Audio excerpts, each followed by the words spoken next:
क्या आपको पता है कि अंकशास्त्र में नंबर 5 और 6 को लक्ष्मी गणेश की जोड़ी माना जाता है? नवग्रहों में से नंबर 5 में बुध और नंबर 6 में शुक्र ग्रह की ऊर्जा समाहित रहती है। नंबर 5 अर्थ एलिमेंट है और नंबर 6 मेटल एलिमेंट। इन दोनों के प्रभाव से धन का फ्लो बढ़ाया जाता है, इसलिए कर्ज का जाल नंबर 5 और 6 की ऊर्जा के प्रभाव से फट जाता है। नमस्कार, राजयोग 6-5 में आपका स्वागत है। मैं हूं आपका न्यूमरोलॉजर दोस्त मिथिलेश रॉय। आइए आज बात करते हैं कर्ज में फंसने के कारण और साथ ही कर्ज के दलदल से बाहर निकलने के उपाय के बारे में।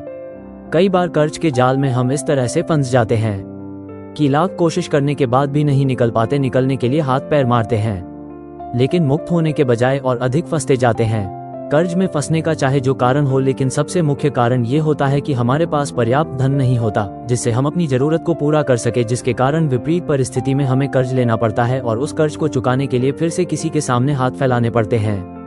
कर्ज में फंसा व्यक्ति बड़ा लाचार होता है, बेबस होता है। कभी कभी वह एक विचित्र मानसिकता में पहुंच जाता है और खुद का हित करने के बारे में सोचने लगता है। कर्ज की लाचारगी से मुक्त होने के लिए अंकशास्त्र में नंबर 5 और 6 की ऊर्जा का आह्वान करने का विधान है।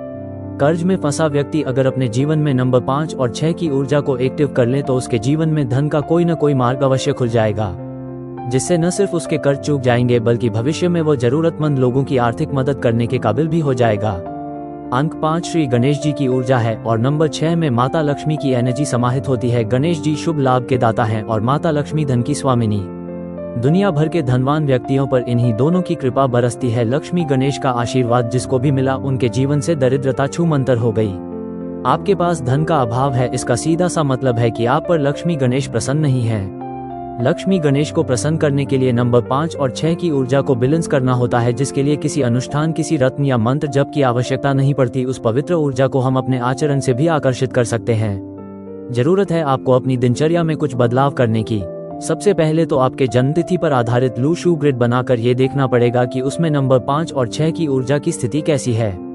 कई बार कई ग्रिड में नंबर 5 और 6 की ऊर्जा होती ही नहीं, उस स्थिति में व्यक्ति के पास आजीवन धन का संकट रहता है। कई बार कई ग्रिड में नंबर 5 और 6 की ऊर्जा अनबैलेंस रहती है। अनबैलेंस ऊर्जा ज्यादा खतरनाक होती है। कर्ज से परेशान व्यक्तियों के ग्रिड में आमतौर पर नंबर 5 और 6 की ऊर्जा को संतुलित करते ही धन के मार्ग खुल जाते हैं।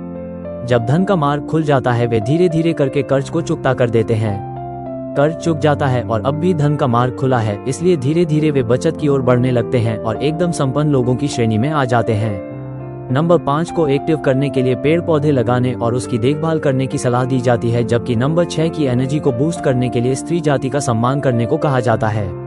लेकिन ये मानवीय उपाय हैं, इन उपायों से चीजें ठीक रहती हैं।